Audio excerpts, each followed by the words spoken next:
Hello friends, इस video में हम एक इंटरेस्टिंग कंपनी का बात करेंगे जिसका नाम है महिंद्रा लॉजिस्टिक। तो महिंद्रा लॉजिस्टिक क्या करता है, पहले इसका बिजनेस मॉडल समझेंगे, इसकी पेडिग्री समझेंगे और उसके बाद में क्या चेंजेस हो रहे हैं कंपनी में, वाई इट फील्स इंटरेस्टिंग और why it doesn't not feel very interesting, वो भी समझने की कोशिश करेंगे। तो सबसे पहले to start with Mahindra logistic. तो महिंद्रा लॉजिस्टिक इज़ बेसिकली एक लॉजिस्टिक कंपनी है एंड इसका 60% share holding is owned by Mahindra and Mahindra. तो इन डिफैक्टो उसके प्रमोटर महिंद्रा एंड महिंद्रा है।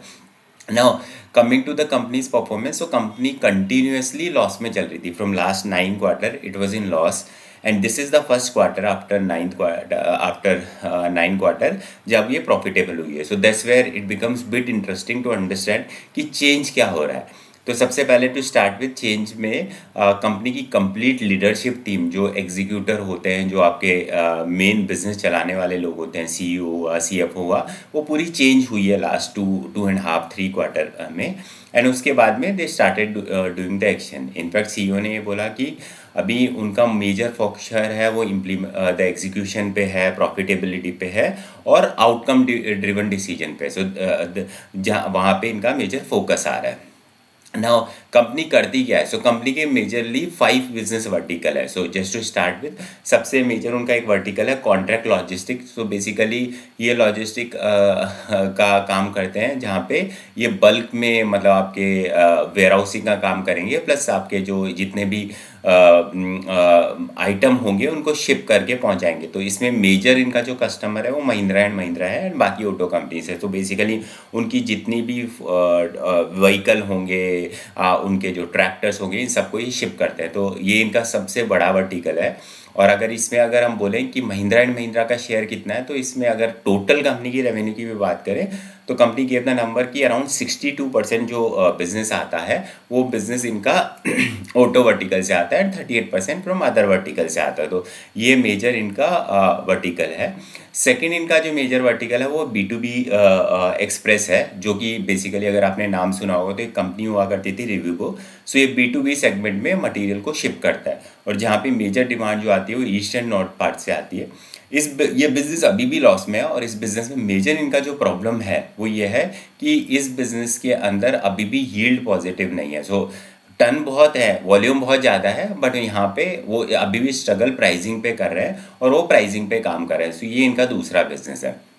तीसरा जो इनका बिजनेस है वो है cross border, which is basically freight and forwarding का बिजनेस।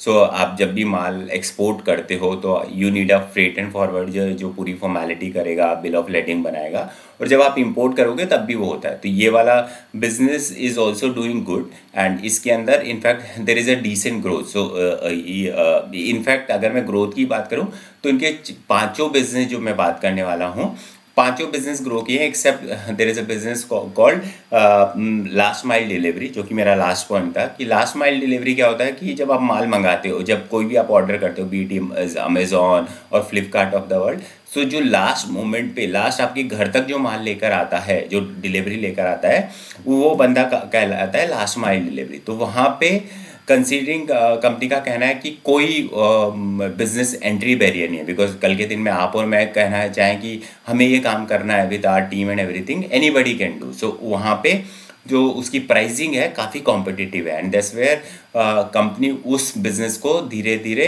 कम करने में इंटरेस्टेड है, अनलेस अनटिल वो जो सामने वाले डिलीवरी पार्टनर या जो कंपनी है उसको ये प्रूव कर पाए कि देर is a quality involve in it and there is a benefit by doing this, तो तभी वो करने में इंटरेस्टेड है, नहीं तो उस बिज़नेस को धीरे धीरे करने में इंटरेस्टेड नहीं है। और फिफ्थ उनका जो बिजनेस सेगमेंट है वो मोबिलिटी है, which is like same business जो कि आपका उबर और ओला करता है, बट ये थोड़ा बेटर क्वालिटी का होगा, जिसमें आपके फ्लाइट से कोई गेस्ट आएगा, वहाँ से लेके उसको ड्रॉप करेगा। So more sophisticated way of doing the business. So ये इनके 5 बिजनेस वर्टिकल है।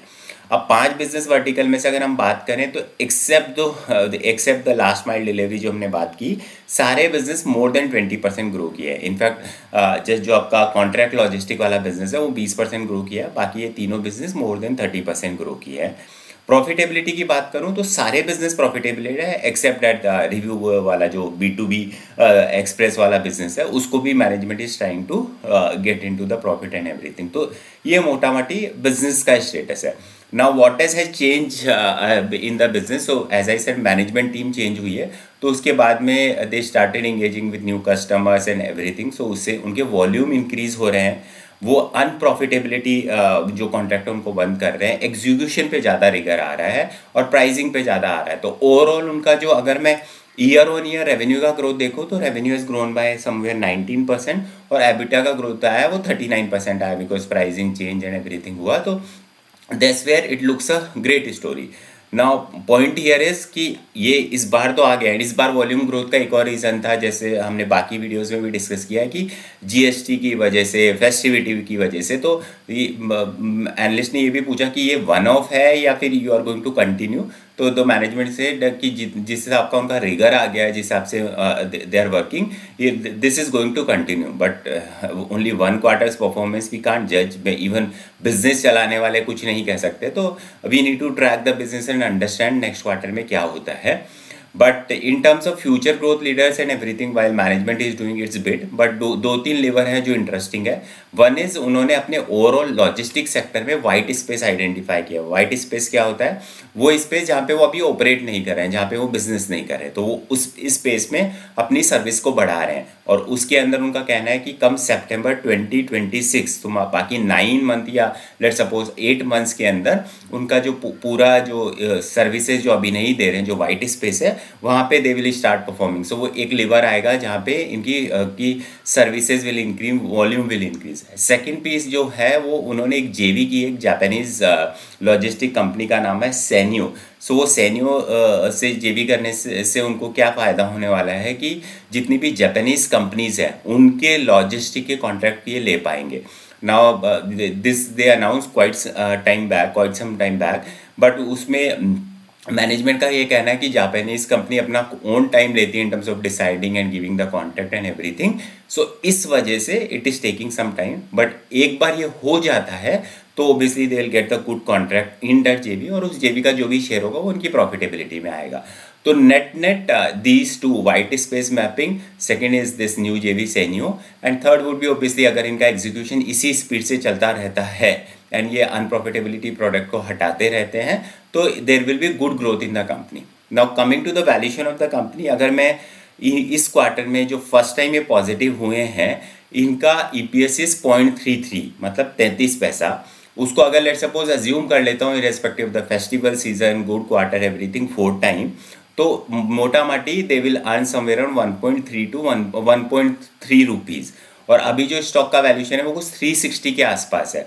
तो उस परस्पेक्टिव से अगर आप देखेंगे तो stock is valued at 300 times on the current earning, while current earning is not a right thing to benchmark, because अगर उनका profitability आएगा, they'll get into all these things, तो obviously the EPS will look far better and the valuation will come down. But as we speak, as of now, ये levers कितने time में play करेंगे, कब जाके वो इंक्रीज होएगा, it may take some time, because it's not just readily looking something like सैनियो की जेवी से 100 करोड़ का कॉन्ट्रैक्ट है, या फिर वाइट स्पेस से 100 करोड़ का इम्पैक्ट है, या एबिटा मार्जिन इंप्रूव हुआ है जो कि 0.75 वो सस्टेन होएगा तो इससे इनका इम्पैक्ट है, तो उतना क्लियरली दिख नहीं रहा है अभी। सो उस परस्पेक्टिव से I think as of now it's a good company to track, but for opportunity perspective I don't think it's a good opportunity at this juncture at least, while it's just a business analysis, no buy and sell recommendation. Thank you.